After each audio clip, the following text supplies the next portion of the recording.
Bonjour! Dans cette capsule, première chose qu'on va regarder, pourquoi participer aux Jeux collégiaux du commerce? Premièrement, c'est le défi. Vous aimez le défi? Bien, ici, c'est la place pour ça. Quel défi vous allez avoir? Bien, c'est très simple. Dans vos classes, dans vos cours, vous apprenez des notions théoriques. Il s'agit maintenant de prendre ces notions-là théoriques et les appliquer, les rassembler et les appliquer pour résoudre un problème marketing. Ça vous donne quoi en bout de ligne? Vous donne deux choses. Premièrement, ça vous permet de développer des aptitudes que vous pourrez utiliser après sur le marché du travail. Chose que ceux qui ne participent pas aux Jeux collégiaux du commerce ou aux autres compétitions de cas n'auront pas ou auront plus de difficultés à atteindre. Deuxièmement, vous allez pouvoir avoir énormément de plaisir avec les Jeux collégiaux du commerce. Mettre tout ça ensemble, mettre tout ça en application, relever des défis, plaisir garanti. Dans votre présentation, qu'est-ce que vous devez avoir? Sur quoi appuyer vos stratégies? Très simple. Premièrement, vous devez vous questionner sur qui est le client.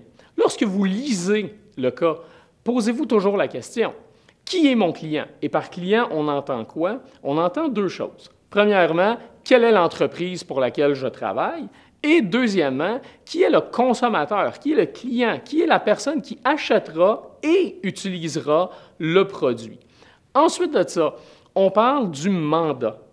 Le mandat, c'est vraiment de bien cerner qu'est-ce qu'on vous demande, qu'est-ce qu'on s'attend de vous, qu'est-ce qu'on veut, quel est le problème à régler. Ensuite, les objectifs. L'objectif de l'entreprise, c'est quoi? Votre objectif, c'est quoi également? Idéalement, votre objectif et celui de l'entreprise doit aller de pair. Troisièmement, on va parler de l'objectif. L'objectif qu'on a besoin de connaître, l'objectif de l'entreprise et également l'objectif que vous déterminez pour votre stratégie. Votre objectif doit être basé sur le marché. Et le marché, on parle évidemment de votre marché cible. Qui est votre client? Référence, ce qu'on a vu un petit peu plus tôt. Le FFOM maintenant, alors on parle des forces, faiblesses, opportunités et menaces. Très important également. Et il faut être cohérent dans notre FFOM. Veut dire quoi? Notre entreprise, elle a des forces, elle a également des faiblesses. L'idéal, c'est de profiter de nos forces pour combler nos faiblesses. Mais surtout, n'oubliez pas les menaces et les opportunités qu'on peut en tirer également. Maintenant, pour les stratégies. Développer nos stratégies, on a besoin d'une bonne analyse. Votre analyse est basée sur quoi? Sur vos objectifs. On en a parlé tantôt de développer les objectifs. Bien, maintenant, c'est encore important. Vos objectifs doivent être chiffrés. Et lorsqu'on parle chiffré, on parle d'un aspect temporel. Très important de dire, votre objectif va être atteint dans combien de temps? 1 an, 6 mois, on ne le sait pas, on a besoin de le savoir. C'est important de le dire.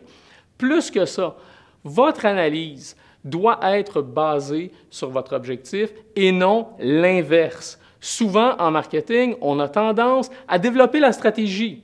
Et à partir de la stratégie, on veut savoir bien, comment est-ce que ça se rattache à notre marché cible. C'est l'inverse, n'oubliez pas. Vous trouvez votre marché cible, trouvez votre objectif et ensuite développez vos stratégies. Si vous travaillez à l'envers, les juges le savent. Donc, c'est important de commencer par votre objectif et ensuite développer la stratégie. On vous demande de détailler 3 stratégies. 3 stratégies distinctes. Très important. Vos 3 stratégies doivent être uniques en elles-mêmes et non pas la stratégie 1 peut être complétée par la stratégie 2 et ou la stratégie 3. Si vous êtes en mesure de dire on fait la stratégie 1 avec la stratégie 2, vous n'avez pas développé 3 stratégies distinctes. Vous avez développé 2 stratégies que vous avez mis ensemble. C'est mauvais. Les juges n'aiment pas ça. Alors vraiment, 3 stratégies distinctes. Et vos stratégies, n'ayez pas peur de détailler. Plus vous en dites, meilleur c'est. Plus vous êtes graphique, plus c'est facile pour l'entrepreneur qui est dans la salle de se créer une image mentale. Et c'est cette image-là que le juge va acheter. C'est cette image-là que votre entrepreneur va acheter. Votre client mise là-dessus. Et plus que ça, faites des liens. L'objectif, on en a parlé tantôt, c'était très important, bien, ça revient encore une troisième fois ici. Exprimer telle stratégie permet d'atteindre tel objectif. Telle autre stratégie permet d'atteindre l'objectif de telle et telle manière différente. Et la troisième également. En conclusion, vous avez développé vos stratégies. Maintenant, ce qu'il vous reste à faire, c'est de comprendre que vos stratégies, c'est les vôtres. Ce n'est pas la stratégie des juges. Vous en avez choisi une, assumez-la. Prenez-en pleine responsabilité. Que les juges, que le gestionnaire soient d'accord ou pas d'accord avec vous, ça ne change rien. L'expert en marketing, c'est vous. La stratégie, c'est vous qui l'avez développée, c'est vous qui en connaissez plus que quiconque dans la salle sur votre stratégie. Assumez, soyez confiants. Et en terminant, bien, encore une fois, ayez du plaisir. Quelqu'un qui n'a pas de plaisir en avant, ça se sent. Quelqu'un qui est nerveux en avant, ça se sent, ça met tout le monde nerveux, ça met tout le monde mal à l'aise. Ayez du plaisir, ayez du fun, c'est tout ce qu'on vous demande.